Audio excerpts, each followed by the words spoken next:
Welcome to the 11th episode of the Vaduz challenge, where we are in charge of FC Vaduz, a club from Liechtenstein who play in Switzerland. Last episode, we got our first chance to play in the Europa League, and despite winning all 8 games in the league stage there, we got stupidly knocked out in the first hurdle against AS Roma. This defeat throws us back all the way to the first qualifying round of the Conference League. And this episode, our goal is to win the Europa League. Welcome to the Philippsstadion in Eindhoven, where a Conference League final is about to begin. This time around, FSV Mainz are the last hurdle before going back to the Europa League. But we skipped quite a bit, didn't we? So I guess, let's recap the updates to our squad and let's have a look at our journey back to the final. I brought in a selection of players who will or are ready for the Europa and maybe even the Champions League. Those players are Ademar Alcanfor from Young Boys, Jan Zachel from Zlin, Kevin de Meuron from Young Boys, Tobias Nikolaj Langfjord from Bodo Glimt, Rasmus Zinkernagel from Nordsjælland, and Eloni David Janas from Leipzig. But the sad news is, Samuel Kouassi, our star striker, had a 45 million euro offer from Bayer Leverkusen accepted by the board, and so he became their new player. As Samuel Draogu decided not to bother with Conference League football and straight up retired. Ives Krechenbul now plays for Celta Vigo, and Jaro Ferrari went to Girona. We also sold Rego Shamosi to Olympique Lyon, but he is here until the end of the season, thanks to Olympique loaning Rego back to us. The Swiss League was a breeze compared to some previous seasons. We won it with 96 points, but it still wasn't enough for our own record points tally of 97. So let's move on to the Conference League. Despite winning all 6 games in the league stage, we did not win it. Vitoria Guimaraes scored 1 more goal, and that was enough. We then went through to the round of 16 with a 5-1 win and a 2-1 loss to Shamrock Rovers. In the quarter-final, we played Napoli, and Christian Cortes had the audacity to score this. Well, there's a long ball through, and Oh my god, an insane goal! But this aggregate still went to the penalty shootout, in which William Asamoah saved the deciding penalty to send us to the semi-final against Thun, the surprise team of the Swiss League this season. Away from home, we won 2-0. In Vaduz, despite a huge advantage, we still could not score and drew 0-0. But that was still enough to go to the Conference League final against Mainz, who defeated Bohemians, Legia Warsaw and Varaždin. You've all caught up now, so let's win the Conference League for the second time. Mahacek makes a pass to de Meuron, who makes a pass to Ajibola, and clearly it was offside. Mahacek, hopefully Ajibola is not offside this time around because he's on a 1v1 and this time he scores in our penalty area and gets past to Asuna. Thankfully Niederman has missed. We did just enough to win the Conference League for the second time. We're back to Europa League, and this time we're coming back with a desire to win it all. The first step is completed again, and I hope we'll never come back to this competition. We're back in the Europa League, and our only intention is to win it. I genuinely think we're 1, maybe 2 transfers away from even completing the entire challenge. So let's prove that it's exactly the case. I only made 2 transfers this window. To be exact, I found Fabian Aravena from Chile, who joined us for 1.6 million. I also wanted to sign Mikko Jussila from Bochum. The problem is, he chose Bournemouth. So the other transfer I made is a 10 million euro deal for Jan Zelenka from Slavia Prague. The 2 players that left the club were Jan Zachel, on loan at Malmö, and Ademar Alcanfor, who left for 600,000 for Basel. That's it. We did not do any more business. So let's begin our second attempt at the Europa League. We're starting directly in the league stage, and in it, again, we will start with a match against FCSB. Other than that, the list of opponents is fairly balanced, with the likes of FC Köln, Villarreal or Sturm Graz coming up. Last time out, we won the Europa League stage, so the question is, can we do it again? A win, preferably a massive one in Bucharest, will be a strong indicator of our ambitions. Makes a pass to Lopez Duran, back to Mudresha, we need someone to make a strike, and it hits the crossbar, but Tomasz Mahacek scores it and opens up the scoring. However, it still goes to VAR, and the referee will check it if it's offside. And unfortunately it is. Lopez. A terrible pass, and now we have to defend from a counter from FCSB. Suciu is there up front, and unfortunately he's the one to score. Mudresha, Lut, great pass to Koturek, great header. Are you serious, Ilya Mani? Okay. That was not what I was expecting at all. And if this isn't just an unlucky defeat, I'm not sure we'll even advance to the knockouts. By the way, I hosted a friendly against FCSB during the international break, and we won that 3-1.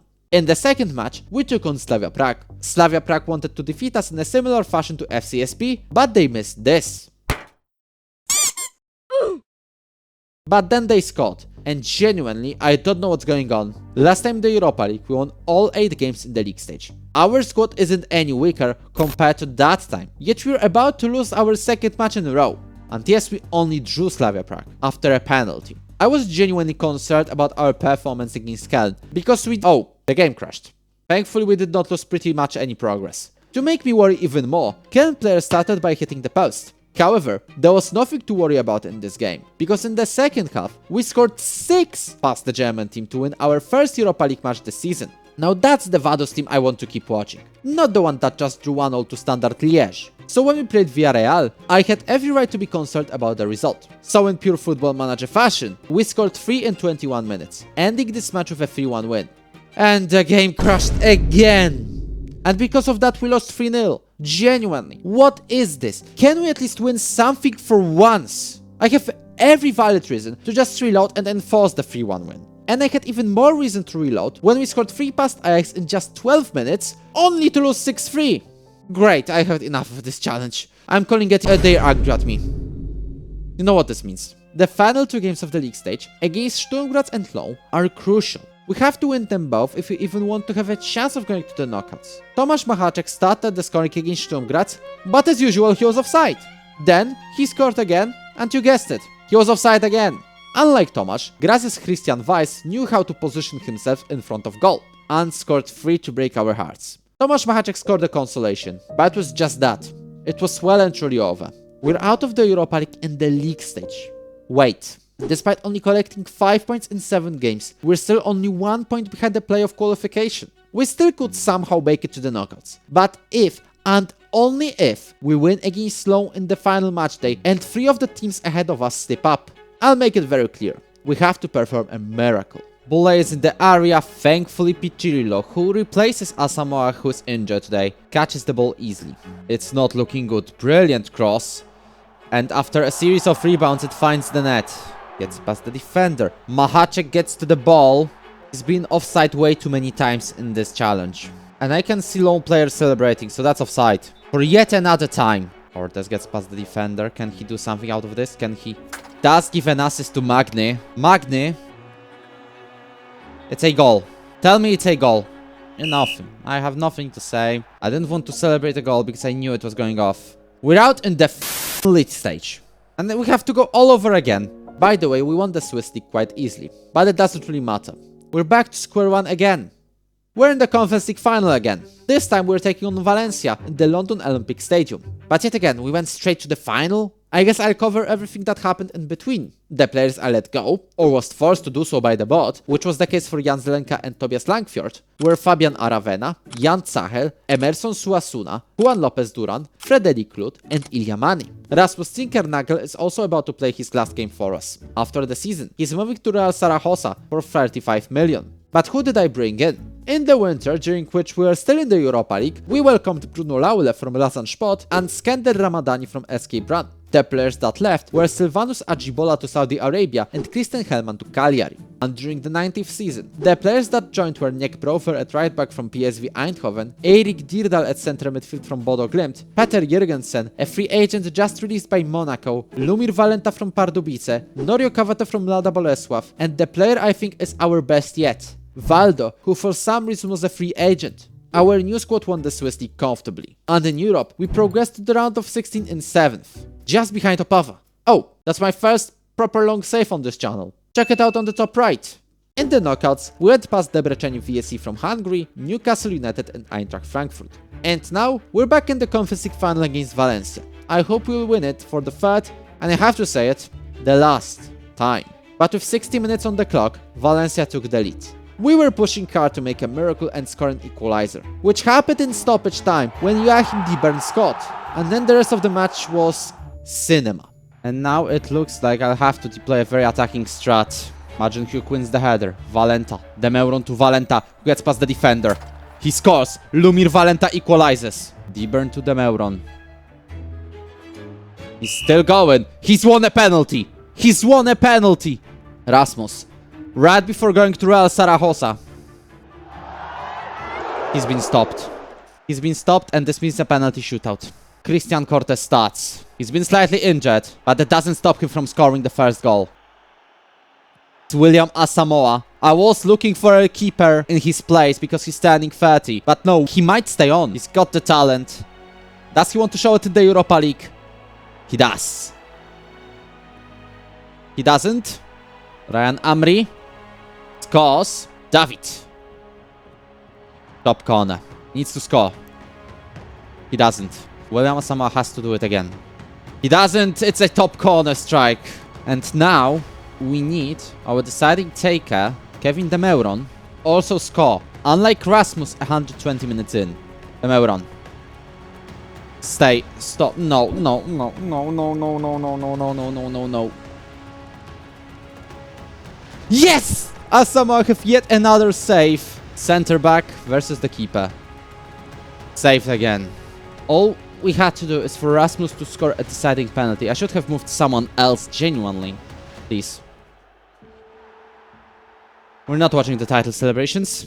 We're so close again. We're so close again, and I just cannot believe it. 20 seasons. That's how long this challenge already took. This is basically way too long.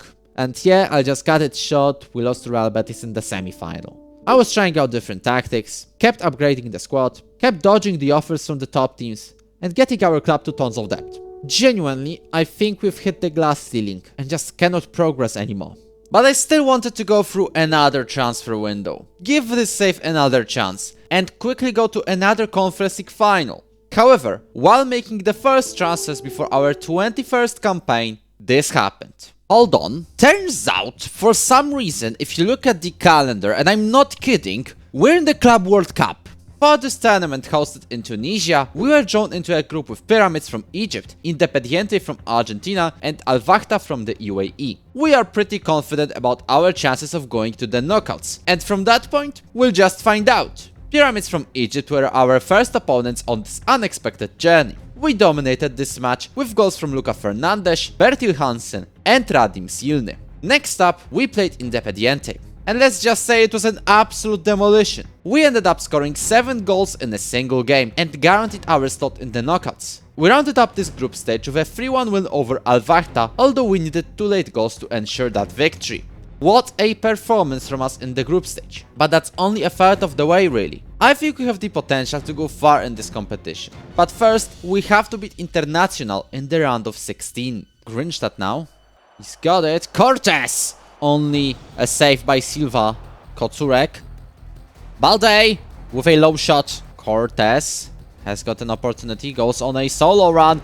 This ball finds Hansen. We're so unlucky, genuinely. Fabriciu. Thiago. Back to Fabriciu. It's not looking good. Cross to Marcelo Luis. Okay, now tell me, how are we supposed to win the Europa League, let alone the Champions League, when we cannot even get past International in the round of 16? Well, I guess I'll see if we can even win the Conference League now. There is one thing I have to highlight though, before revealing the result. We got a €102 million offer for our star striker Bertil Hansen. Of course I had to say yes. It was way too good to refuse. And what about the Conference League? We barely even advanced to the knockouts, where we had trouble going past Dinamo Zagreb and Sparta Prague. We still landed in the quarterfinal, but despite winning the first game against Leicester, we still bottled it. Yet another season goes to waste. And in the future, we'll have to play without this club's legendary striker. After playing for us for a decade, Tomasz Machacek decided to retire after this season and played for the last time in the final league matchday against BSC Young Boys Bern. In that match, he scored his final goal, helping us draw 2-all. At least there was no worry of us losing the league title. And I think I know the problem. Right after the second Europa League appearance, I wanted to desperately get back into this competition as quickly as possible.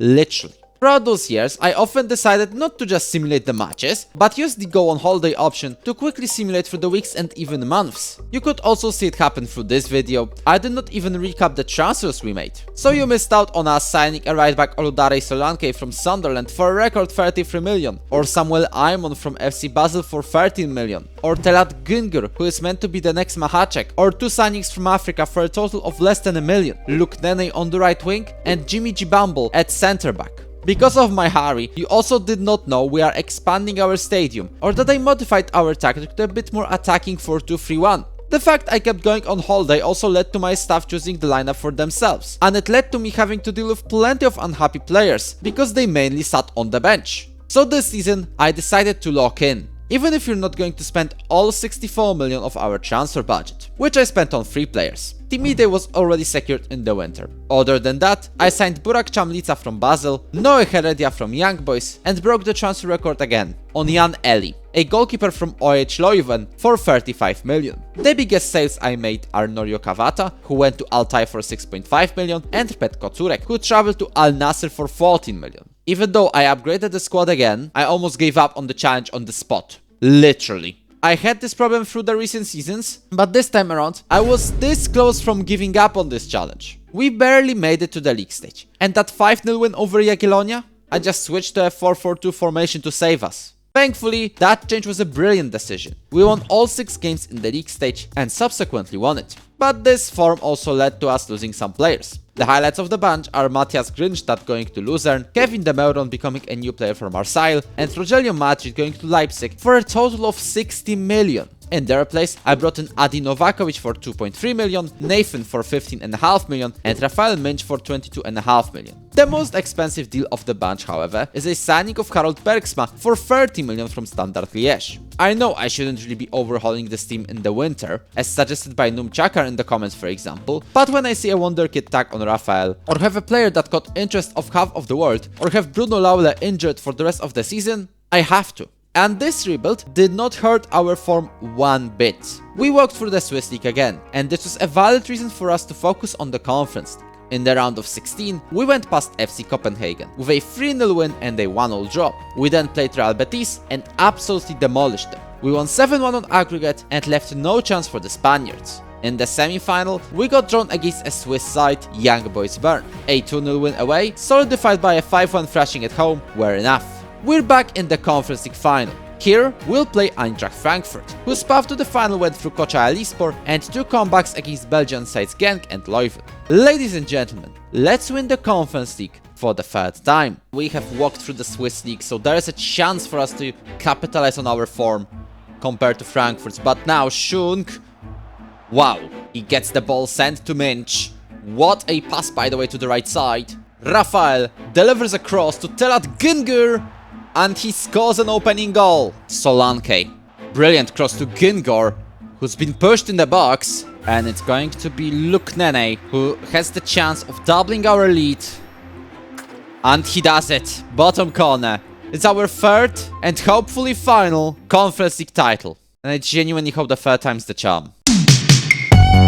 We're back in the Europa League. This is our 3rd time here, and I hope you'll finally win it and qualify for the big stage. After 5 long seasons, the squad finally feels ready to take on the challenge of going to the Champions League. There are players who I think are already good enough to win the whole thing, such as Jan Eli on goal, Oludare Solanke at right back, or Rafael Minch on the wing.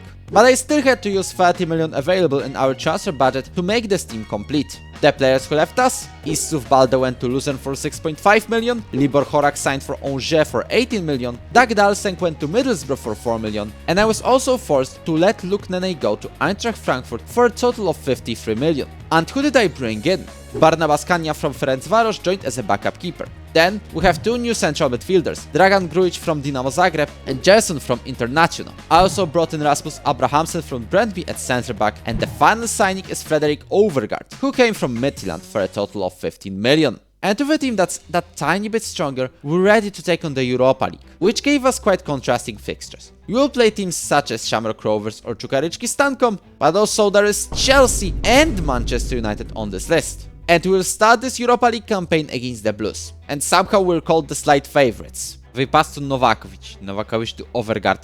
He finds Valdo, but I think the Brazilian was offside, because it is indeed disallowed. Can we find an opener before halftime? Minch to Valdo. This time he wasn't offside. Makes a strike and opens up the scoring for us. Truso now has a chance to equalize, which he does. Gibson, Ramos has the chance and gives Chelsea the lead. Also, Jan Eli, what was this? We lost our opening match in the typical Vaduz way, by initially taking the lead only to bottle it. Many of the blame went to Jan Eli, whose errors led to the conceded goals. This gave a chance for Barnabas Kania to go between the sticks against Besiktas. And the very first thing he did was an error leading to a goal. Thankfully, Novakovic made an attempt from far out, which found the net. Nathan wanted to give the lead from close range, except he smashed the crossbar. This was part of a highlight going on for a good 2 minutes at the start of the second half, which led to nothing major, to be honest. 58 minutes in, Nathan decided to smash the ball again, and this time he found the net. Talat Güngör scored the third to the bottom corner, but Nathan decided to make things stressful again. That's because, just watch. And in the 79th minute, Mehmet Eren equalized for Besiktas. I was thinking we're letting the win slip away again, but just a little minute later, Christian Cortes got to the cross and gave us the winning goal. He sacrificed it with an injury near the end of the match though. Thankfully, it will only last 3 literal days. Christian came on from the bench against Čukarički Stankom in the third game and scored the goal. Overall, we dominated the Serbian side 4-0 with little to no trouble, apart from their goalkeeper pulling out a save of his life once. We also collected another huge 5-0 win over Ferencváros. Those victories prepared us for possibly the biggest match of this league stage, an away trip to Manchester United. Palmer sends it to Davies, who's in the penalty area for Manchester United. Palmer has the ball set to Ružić. Not a good start. Dirdal, Minch, we're on the right side, we're looking for space. Ayman has the chance. Has been stopped by the keeper. Near post. Fernandes wins the header. We equalize against Manchester United here at Old Trafford. Back to Overgaard. Brilliant overlap here from the Danish man. Corbacho makes a strike. And we take back the lead against Manchester United. Ildefonso. Gordon has a chance to cross. Are you serious, Luka Fernandes? What a way to waste a win. It's not even a mistake at this point. I don't even know what to call it. And we're so lucky that this painful draw did not hurt our form. Erik Dirdal scored the only goal against Santa Clara, and it was enough for a 1-0 win. Then, we took on Sassuolo at our home. Winning this match will pretty much give us a slot in the round of 16. We avoided conceding 34 minutes in, mainly because Jani Koivula was offside.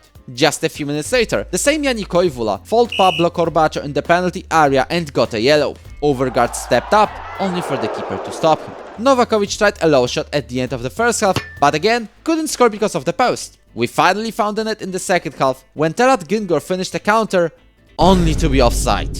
And nearing the stoppage time, Slavko Prelec found a way to score a winning goal for Sassuolo. For now, we were down in the knockout playoffs, but it won't last long. That's because in the final match day, we played Shamrock Rovers and defeated them 4-0. That was enough for us to go up to 6th place and guarantee a slot in the round of 16. So, after the league stage came the winter transfer window. And you will not believe it, we did not lose a single first team player during this window, even though we had plenty of offers and Aston Villa offered as high as 72 million euros for our right back Oludare Solanke. The only players we lost were 2 youngsters. Noah Solios went to Young Boys and Finfik is on loan at Famalicão. Of course, we did not sign anyone, we did not really have to. And the question is this enough to finally go far in the Europa League? I guess it's time to find out. We qualified directly to the round of 16. We start our journey through the knockouts with a tie against Slavia Prague. We're traveling to the capital of Czechia for the first leg, and it's a brilliant opportunity to show our intention of winning the Europa League from the very first minute. Wilczek has been stopped by Solanke, it will be a free kick. Davida. Back to Hedberg, it's not looking good. And Wilczek now has a chance to make a counter. As we completely lost El Hilali. Completely! I've genuinely had hope that because we are actually on form during the league stage, we would do something. We lose 3-0. It's done. Heredia hits the post. Hits the post, unfortunately. Now I have zero reason to believe in a comeback. Chotruta 4. I have to tell you something. There have been 2 weeks breaks between the seasons after our first Conference League win. This, along with many other reasons you can see on your screen right now, made me make a hard decision. I have decided that this is the last push. I have decided that if we do not win the Conference League in Season 22 and then the Europa League in Season 23, this would be it. And I would once and for all leave this challenge behind. A few seasons before, I decided that even if we get to the Champions League, this would be our one and only shot there. And now, it looks like we are about to play our final game. During the league stage, I started dreaming of winning the Europa and maybe even the Champions League. We are this good. I assembled the squad ready for that challenge. At least, I thought so. I even kept it together despite the sheer amount of offers we received in the most recent window. But now, it could all be over. There's 1% chance that we even progress to the quarterfinal after the humiliation in Prague. And I was desperate for revenge. Ayman, he's on the left. Back to Istergaard. Makes a cross to Overgaard. That's the first goal. Gets the ball sent to Cortez. Gets past the defender. David Janas is left behind, but he missed it. Cortez again. Gets past the defender. Brilliant. Cross. Gungor. Do these players understand this is a now or never situation? David Wilczek. Davida. Deflection, and it's 2-1. I think we'll have to make changes to the midfield because this is not sustainable. This is sustainable for the final 10 minutes. Wilczek. Back heel to Davida. It was genuinely going so well. Listergaard. Telat, watch for the offside. Cortez scores. Rafal Mensch.